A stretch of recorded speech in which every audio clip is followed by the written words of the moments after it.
and this is a dialogue, not a monologue, is why do tough women tolerate toxic or narcissistic men? So before we jump into that, I see that there's a couple new people coming in. Just to let you know, my name is Naila Abdul. I'm a mental health therapist turned toxic relationship coach, and I work with women, helping them to heal, move on, rebuild their life, and most importantly, break the cycle of toxic and narcissistic relationships.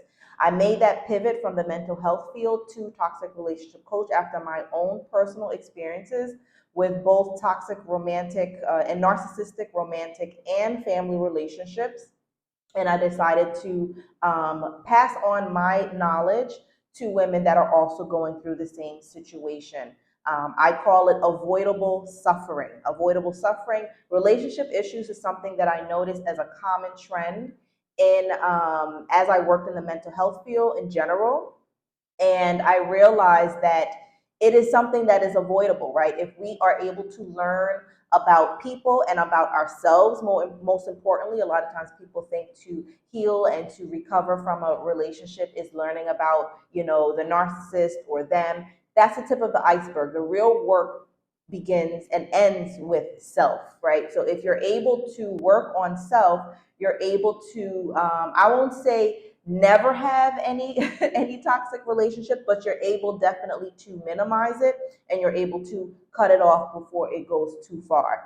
And that is avoidable, right? That is a situation that's avoidable. I always give the example of, if you go to the hospital tomorrow from a pain and you unfortunately get diagnosed with some type of disease, cancer, God forbid, that is something that you could not really avoid, right? But suffering from relationships, continuing patterns of being connected to toxic or narcissistic people, that is something that's avoidable if you get the necessary tools and support and guidance, and you're able to make the internal changes that needs to be made. So that is what I do. If that is something that you are interested in, that you need, you're in the right place. You're writing all that happens to you right now. Okay. And when you say you're writing it, are you writing it like in the form of a journal, or you're just trying to document how you are progressing through everything?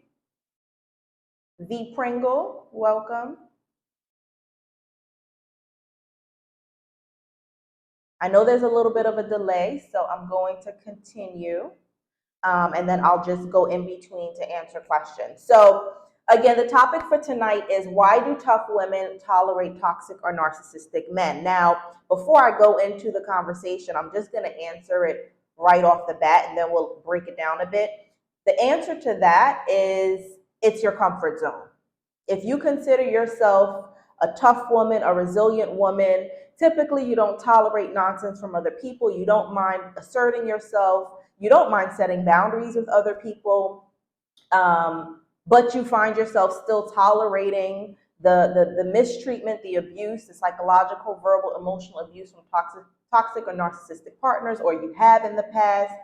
The answer to that is that it is your comfort zone. And I'm going to explain that a little bit more. This topic came up actually from a conversation I was having with someone, or they were having rather, with me and others, about their personal experience. And it's something that I related to, because I found myself at the end of my narcissistic relationship asking myself, like, how the heck did I end up here? Like, anyone that knows me knows that I'm nice, but I don't tolerate like disrespect. I expect people to respect me in the way that, I respect them. I don't mind setting boundaries. I'm very outspoken, very assertive.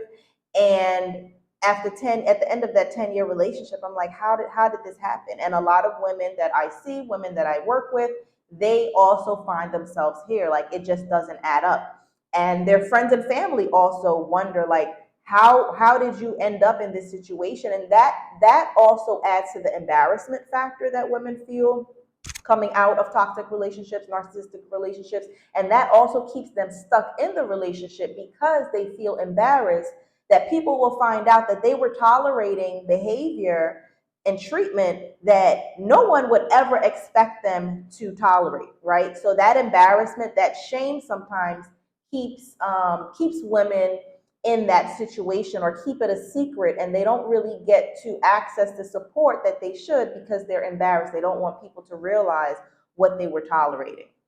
So that is what we're going to get into tonight. And like I said, it is your comfort zone. It is your comfort zone. I want to go into what I mean by that. So the conversation that the person was having today that made me think about this topic to speak with you all tonight is that she was sharing that she grew up in a home within her culture. She has a Hispanic background, and within her culture, crying was not an option. Feeling sorry for yourself was not an option. And she found herself as an adult feeling uncomfortable when other people would cry around her, right? Or would complain about a problem. Her response would be like, well, why are you crying? Like, let's just figure it out, strategize, and handle the issue, right? And that is something that was normal for her. Like, they just didn't have time to cry and to worry and things like that. And that is something I find common in many cultures, right? In many cultures, you are taught, and my background is Caribbean American. I've been Caribbean, born in the US, but Caribbean background. And many of my friends who are women of color from pretty much anywhere, the US and all over, are also taught to just suck it up, like just handle your business, right? And not only are you taught to, but you're kind of praised to do that, right? And on some level, it's good because it gets you through those challenging times, right? So it gets you through the survival mode. But what happens is that when we start to get into a space where we don't have to be in survival mode, we still hold on to that trait that got us through those difficult times, right? I found that they were almost like filling a void for me. Just documenting. Okay, V Pringle. I'm gonna get to the responses in a moment. So what that leads to is that when I say it's your comfort zone, you are comfortable being in control, right? So you come from a background where you are used to being in control. You're used to doing everything for yourself. You're used to not really having to tap into your feelings because you just don't have time to tap into your feelings. And it's gotten you through life. It's gotten you to accomplish the things you've had to accomplish. Those characteristics are great. You know, they help you in the work field, right? If you're dealing with challenging, colleagues and work situations, that toughness helps you in many areas. But what it also does is it keeps you comfortable in the space of always having to be hard, always having to be tough, always having to be in control. Now, here is the catch. I want y'all to pay attention to this. Because of this trait, you subconsciously pick men that does not allow you to soften up, does not allow you to not have to do it all, does not allow you to be comfortable to be vulnerable. Think about that for a minute. You subconsciously pick men that are okay with you doing everything. And you're used to it anyway, and you're comfortable doing it anyway. It makes you feel secure because then you don't have to worry about someone failing you, right? There's a term for that, and it's at the tip of my tongue. Hyper-independence. Hyper-independence. And studies show that that is a trauma response. They term it that way, that you have possibly been through a very distressing situation in the past where you have been taught that in order to survive, you need to be extremely independent, right? So it's gotten you through different phases of your life. It's not a bad thing. The key is, if there's one thing I want you to take away from this conversation tonight, is that you have to know when to turn it on and off. And you have to be careful about the type of people that you are picking to be in your space. And in this context, we're talking about relationships. You have to be careful that you're not picking people that are supporting this hyper independence that you have.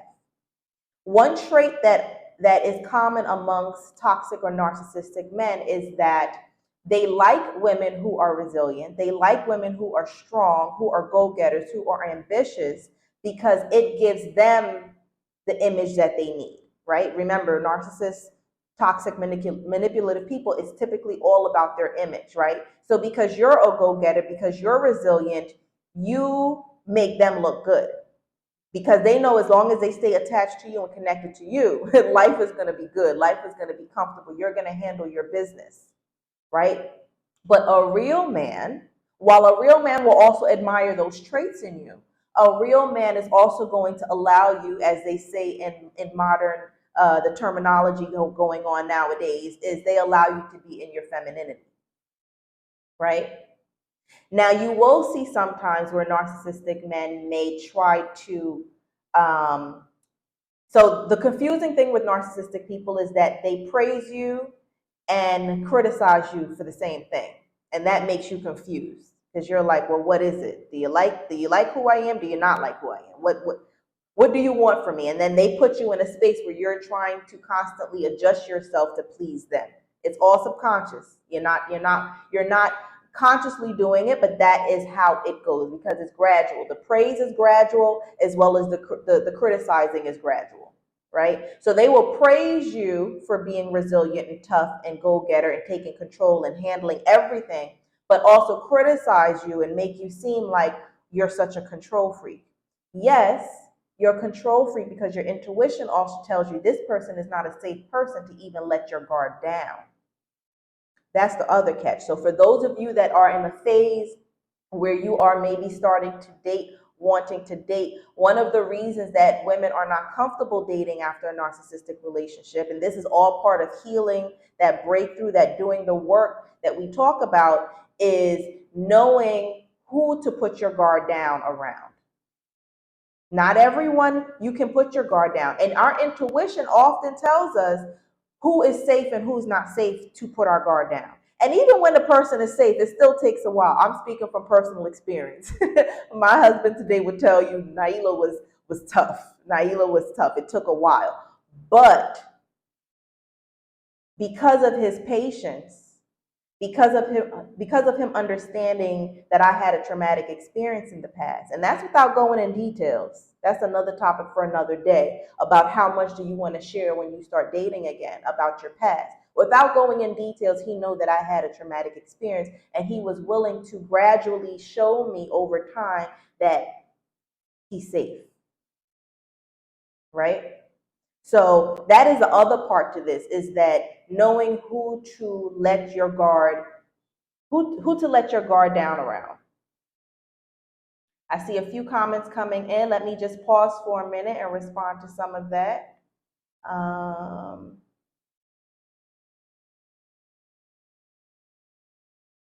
Libby, you said, I found that they were almost like filling a void for me. When you say they, are you talking about uh, toxic partners, toxic or narcissistic partners? Same thing I'm asking myself, how did this happen to me? Yes, B. Pringle. Yes. Yes. That is a common question. That is a common question. How did this happen to me? Like, I'm smarter than this. Most women that I talk to, that I work with, and including myself, are good decision makers, are responsible. They're flourishing in every other area of their life. But when it comes to relationships, it's like, how did I get here? Like, this doesn't even make sense.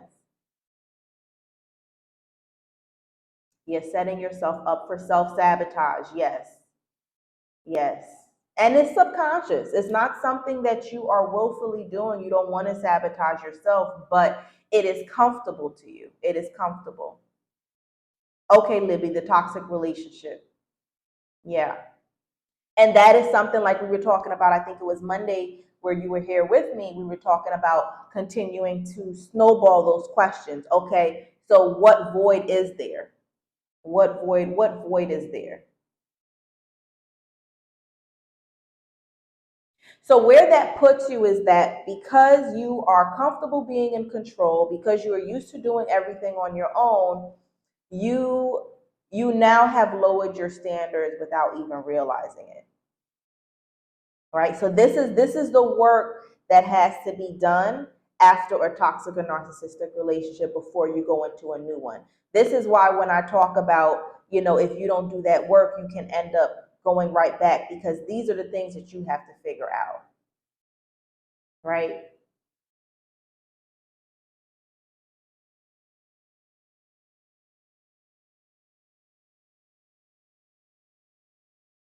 So I want to know from anyone in here, does this sound familiar to any of you?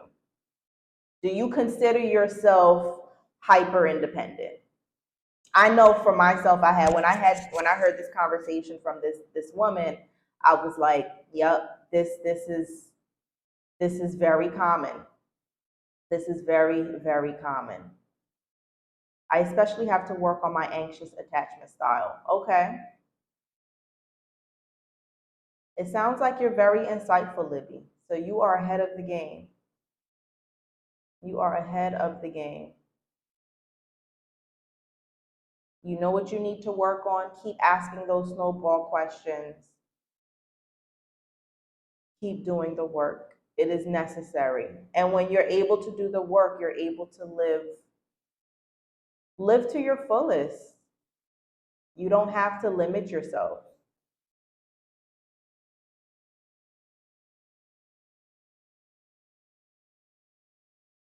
Does anyone else in here consider themselves hyper independent? While very familiar, this explains my current relationship. Wow, sassy. Okay. All right. You know, why this also is very important when people talk about toxic or narcissistic relationship. I don't see enough that talks about financial abuse. And this is also a common trend that I've seen with women, even in my own experience, is that these type of men, they're like leeches. They're like parasites. You know, they want to take from you. And you really don't see it, or you don't understand it, because they criticize you so much. So on one hand, they make you feel like you don't have anything to offer, or you don't have much to offer, right? Because they're constantly kind of picking away at your self-esteem, and finding little ways to tell you where you're not good enough, right? But on the back end, they're reaping so much from you. And it doesn't have to be tangible. Again, it's about your characteristic, your energy. They're taking everything from you in that sense, but they do also sometimes financially abuse, right? And they are okay with you doing everything. They're okay with you handling everything. I know in my personal experience, everything, you know, organizing the bills, just running the entire household was all me. It was all me. And no man should be okay with that. No man. And I know we're in this era of, like, you know, women doing it all and not needing. I'm old school, you know, in some aspects. I believe that men and women have a role, right? And no man, in my opinion, should feel comfortable with the woman doing everything. Any man who's comfortable with that, that is a red flag. That is a red flag, right? But again, we subconsciously pick men like that because that's your comfort zone. You're comfortable being in control because that has gotten you through many other phases of your life. Maybe you have seen it from your mom. Maybe your mom was a single mom and she was handling everything on her own. That is what you were taught, right? So a lot of times, certain characteristics are okay because it got us through certain times, but then we have to make sure that we don't create a life where we always have to tap into that, right? Don't pick partners that's going to make you stay in that survival mode. A partner should be an asset. A partner should add to your life, not continue to take from you. They should add, they should allow you to breathe for a moment. Yes, because if you're going to live, might as well live fully. Yes, true. Exactly. No one should have to do everything.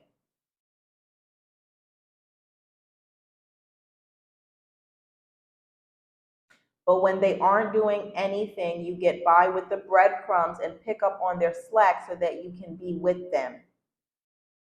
Yes, Libby. And that comes from being desperate to make it work, wanting it to work more than they want it to work. And that's another thing that keeps women in toxic or narcissistic relationships where you are doing more work than they are because you want it to work more than they do. I've been there. I understand. Yep. You take any little bit that they do, you praise them for the little bit that they do, and you pick up the slack. That's not enough. That's not enough. That's not enough. And a real man, again, will not be okay with that either. A real man will not be okay with that. You don't want to call yourself stupid, but it's something that needs to change. It's something, and there's a reason for it. Listen, none of us do what we do. No human being do what we do for no reason. There's a reason for it. Like I said, and that's where doing the work comes in. Why am I so, why is it so necessary for me to be in control and do everything? What did I go through in my past that made that necessary for me? And then giving yourself a pass, saying it's okay. For me personally, for those of you who know a little bit about me already, you know that I was born in the US. I lived part of my childhood in the Caribbean and went back to the US as a teenager, a few times also in between that, but permanently as a teenager.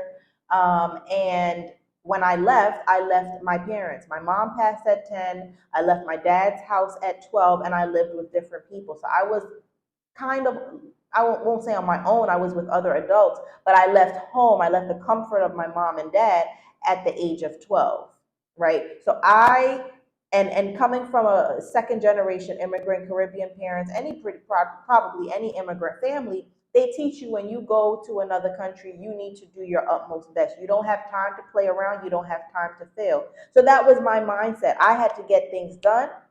I'm here basically by myself. No one's going to do anything for me in the way that my parents would. So I need to step up. And that worked. That got me through everything I needed to get through. That got me through everything I needed to get through. Moving from different people's houses, making sure that I finished, high school, undergrad, graduate, starting my career. It got me through everything, getting through challenging situations, challenging relationships, most times having to handle everything on my own. So I had to give myself a pass and say, it's okay, Naila. Don't beat up on yourself that you are hyper independent. But now you have to create a circle of healthy people that allows you to not have to always be in control, that you can trust. And again, if you are with someone who is manipulative, someone who is toxic or narcissistic, they will make you feel guilty. They will criticize you for being hyper independent and say, oh, you don't let me do anything.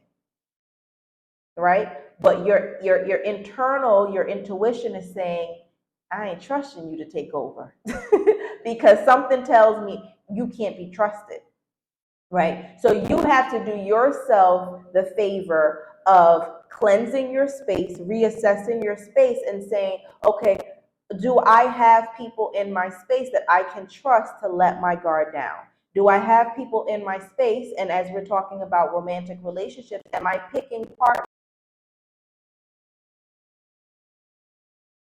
control of certain things where I don't have to do it all?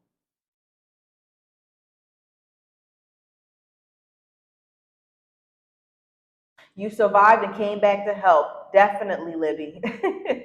Definitely. I couldn't let this experience go to waste. Mm-mm. That's so true. When I get the breadcrumbs, I made it work. But as time goes by, I start getting frustrated. And who dare me say anything? Yep. Yep. So you do become resentful, right? So that's where you're kind of functioning. Your functioning is contradicting, right? You're picking this type of person, but on the other hand, you're resenting them because you don't want that. That's not, that's not how it's supposed to be, but that's what you're tolerating. That's what you're tolerating.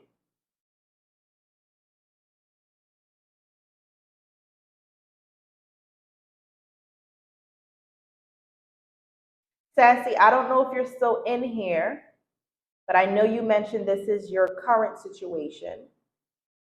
I hope that this conversation tonight allows you to reassess things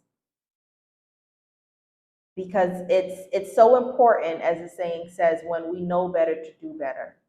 And if it's hard for us to do better, even though we know better, that is where we have to start doing some digging. We have to start asking ourselves why. Why am I choosing to do something that's not in my best interest? This is so talking to me in my current relationship. I keep thinking that things will change, but I know it's not. Yeah, yeah. Let me say something to you guys. TV, movies, um, have made relationships seem to be more complicated than they need to be. The bottom line is that when two people want to be together and their intentions are pure, their intentions are not to manipulate and control and sabotage and all of that stuff. When the intentions are pure, right? You want to love each other, you want to build together, you want to build a future together, you want to complement each other. Um, when the intentions are pure, two people are going to do what they need to do to become better individuals, not a good couple. That's where a lot of people think that it's about, oh, how do we become a good couple? No, you need to be a whole individual, and you need to be comfortable with continuing to evolve and to grow as an individual in order to be an asset to your partner. So Sassy, I'm saying that in response to what you're saying is that if this is speaking to you and you're having conversations in the relationship and you're asking for things that you're not getting, don't complicate it. Don't think that a relationship has to be that complicated where you have to keep begging and asking for what you deserve. Because when someone wants a relationship to work as bad as you do, they are willing to do the work on themselves. It's not that complicated, and we make it seem that way. And I think society kind of gives us that, it's one of my friends said, I'm born in the 80s. One of my friends said, Disney ruined us because of all these fairy tale princess movies, right? It's always like a big chaos, and then in the end they run off into the sunset. But it kind of taught us that, things have to be more complicated than they need to be in order for things to work. If two people really wanted to work, they are willing to work on themselves. So if you're bringing up issues to a person that they are neglecting, they're not genuinely making an effort to improve on, don't complicate it. It's not the one. It's not the one.